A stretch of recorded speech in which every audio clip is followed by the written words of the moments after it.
Gawat, makin panas. Inilah 3 berita politik terbaru hari ini. Foto tersangka korupsi ekspor minyak goreng bersama Luhut beredar. Kader Demokrat, dia orang dekat Opung. Di lain sisi, BEM SI dan UI serukan demo besar Kamis 21 April. Habis rezim gelap, terbitlah terang. Oleh karena itu, desak Menteri Dalam Negeri ikut diperiksa. Anggota Komisi 6 DPR pura-pura tidak tahu kebijakan anak buahnya. Foto tersangka korupsi ekspor minyak goreng bersama Luhut beredar. Kader Demokrat, dia orang dekat Opung. Kejaksaan Agung resmi menetapkan Dirjen Perdagangan Luar Negeri Daglu Indrasari Wisnuwardana sebagai tersangka kasus dugaan korupsi terkait ekspor minyak goreng. Selain dia, Kejaksaan Agung juga menjerat 3 orang petinggi perusahaan minyak goreng, yakni SMA selaku Senior Manager Corporate Affair Permata Hijau, MPT selaku Komisaris PT Wilmar Nabati Indonesia, PT selaku General Manager di PT Musimas. Satu nama dari pihak swasta, Master Parulian Tumanggor, MPT, ramai dibicarakan warganet. Mantan Bupati Dairi periode 99-2009 itu disebut-sebut orang dekat Menko Kemaritiman dan Investasi Luhut Binsar Panjaitan. Bahkan foto MP Tumanggor dan Luhut beredar di media sosial Twitter. Salah satu akun yang membagikannya adalah @onlyfriends. Kena angkut juga tulis akun yang dikutip dari fajar.com. Dalam foto itu terlihat Luhut duduk di kursi, sementara MP Tumanggor terlihat berdiri di sampingnya.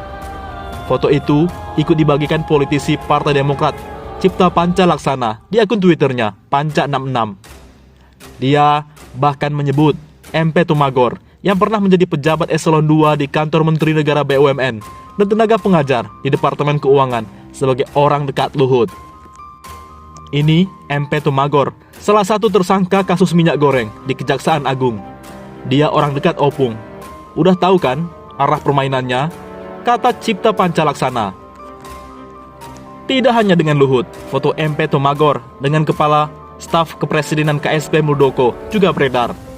Dalam video itu, terlihat keduanya duduk berdekatan di sebuah meja. Saat ini, MP Tumanggor bersama Dirjen Daglu Indrasari Wisnu dan 2 tersangka lain sudah ditahan.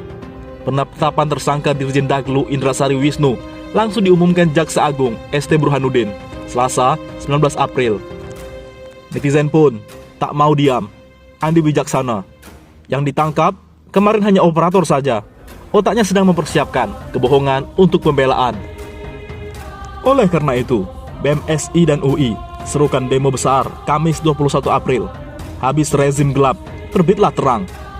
Badan Eksekutif Mahasiswa Seluruh Indonesia, BEM SI, dan BEM Universitas Indonesia sama-sama menyerukan untuk melakukan aksi demo besok Kamis 21 April 2022. Dilansir dari laman Instagram BEM SI Official, menyatakan bahwa tuntutan yang sudah dilakukan di berbagai daerah perlu untuk dipertegas kembali dengan aksi demo. Kami Aliansi BEM SI Kerakyatan menyerukan aksi serentak di semua titik wilayah pada tanggal 21 April 2022 dengan bergabung dengan berbagai elemen masyarakat. Habis rezim gelap, terbitlah terang, tulis BEM SI dalam pernyataannya di akun Instagram @BEMSIOfficial pada Rabu 20 April. BEM SI akan demo menuntut penurunan harga kebutuhan bahan pokok. Beberapa alasan yang membuat para mahasiswa itu kembali turun ke jalan adalah upaya menuntut penurunan harga bahan pokok dan meningkatkan pemerintahan yang dinilai tidak memiliki sense of crisis. Kenaikan sejumlah harga kebutuhan pokok yang terjadi di negeri ini membuat masyarakat menjadi gusar. Tidak adanya sense of crisis. Pemerintahan kepada masyarakat yang baru saja melalui krisis akibat pandemi COVID-19 menjadi pertanda keberpihakan rezim hari ini terhadap oligarki, tulis mereka dalam pernyataannya. Menurut mereka, krisis kepekaan pemerintah itu merupakan sebuah tanda adanya keberpihakan rezim terhadap oligarki, di mana struktur kekuasaan mulai dikendalikan oleh segelintir dan sejumlah orang. Pada demo 21 April 2022, BEM SI menuntut pemerintah bisa mendengarkan kemudian mengabulkan aspirasi dan tuntutan masyarakat. Dalam aksi serentak tersebut, terdapat 4 tuntutan yang akan diserukan demonstran kepada pemerintah. Dikutip dari Terkini, Jaringan Media Suara, Koordinator Wilayah BMSI BSBJ Muhammad Yusuf mengatakan, gelaran aksi pada 21 April 2022 merupakan kelanjutan dari aksi 11 April lalu. Akan ada 4 tuntutan yang perlu untuk dipertegas kembali. Tuntutan yang pertama, menuntut pemerintah agar segera menyelesaikan soal kelangkaan minyak goreng. Tuntutan kedua, yakni menolak kenaikan harga bahan bakar minyak BBM. Ketiga, menolak kenaikan tarif pajak pertambahan nilai PPN. Dan yang terakhir, menolak 3 periode masa jabatan Presiden Jokowi. BEM UI juga serukan dan bergabung di aksi 21 April. Selain itu, jika sebelumnya absen, besok BEM UI Universitas Indonesia dikabarkan akan ikut serta pada aksi serentak 21 April 2022. Mereka menyatakan, aksi demo yang berlangsung Kamis 21 April 2022 merupakan unjuk rasa damai dan akan berpusat di depan gedung MPR DPR RI. Menurut perkiraan, peserta unjuk rasa dapat mencapai ribuan orang yang berasal dari berbagai perguruan tinggi di Indonesia, serta elemen masyarakat lainnya seperti buruh dan komunitas. BEM UI akan menggelar aksi demonstrasi sebagai bentuk respon atas sejumlah isu yang dianggap melanggar konstitusi. Ada beberapa poin tuntutan BEM UI dalam aksi unjuk rasa yang akan digelar bertepatan dengan peringatan Hari Kartini tersebut. Tuntutan tersebut antara lain: 1. Menolak wacana penundaan pemilu 2024. 2. Menolak perpanjangan masa jabatan presiden 3 periode. Ketiga, menyoroti soal ketimpangan ekonomi di masyarakat. Keempat, kenaikan harga-harga seperti kebutuhan pokok, bahan bakar minyak BBM, dan sebagainya. Kelima, aksi kekerasan dan penyerangan terhadap warga sipil. 6. Ketua Badan Eksekutif Mahasiswa BEM Universitas Indonesia, Bayu Satria Utama, menegaskan aksi 21 April akan tetap berjalan. Bayu mengatakan, ada otokritik yang telah dilakukan para mahasiswa agar tidak lagi menjadi gerakan yang reaksioner dan berusaha menyusun grand design ke depan dari gerakan mahasiswa yang berkesinambungan dan menyusun peta gerakan. Mahasiswa berusaha untuk memahami apa masalah fundamental dan apa yang seharusnya dilaksanakan dalam jangka panjang, ujarnya 13 April 2022 usai berkaca demo 11 April yang ricuh. Menurut Bayu, gerakan mahasiswa 2022 akan menjadi penentuan corak gerakan pada 2023 dan 2024 mendatang. Karenanya, saat ini mahasiswa sedang melakukan proses pendekatan dan menurunkan ego masing-masing. Jika dilihat dari Instagram BEM UI_official, ajakan untuk berunjuk rasa sudah dipublish ke mahasiswa. Seruan aksi sidang rakyat, habis gelap terbitlah terang. Halo UI dan Indonesia, 2 hari lagi, 21 April 2022. Mari seluruh rakyat Indonesia, kita bersama-sama berkoalisi untuk turun dan kritisi kondisi negaramu. Bunyi seruan itu.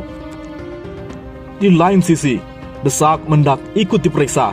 Anggota Komisi 6 DPR pura-pura tidak tahu kebijakan anak buahnya.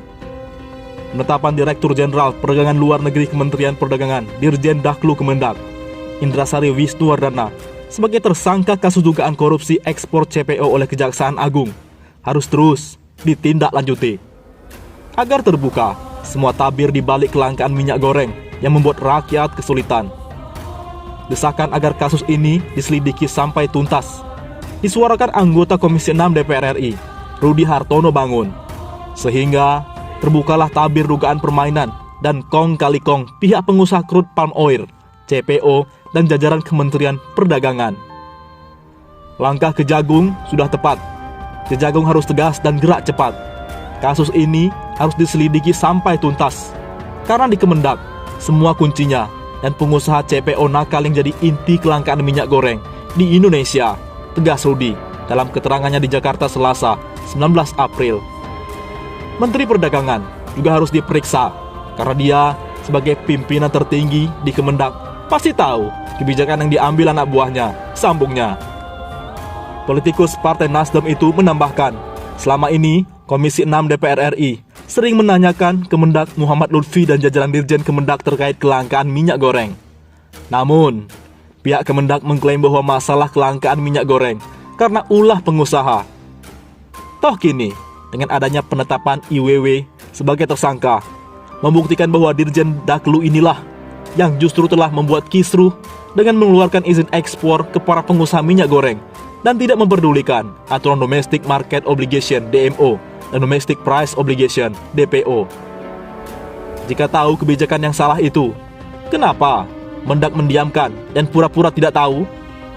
Langkah Kejagung saat ini sudah sangat tepat, mengurai masalah mendasar minyak goreng untuk rakyat ini. Karena jika mau tegas, pemain besar CPO dan minyak goreng ini paling di Indonesia ada 4 atau 5 perusahaan. Tutur legislator asal dapil Sumut 3 itu.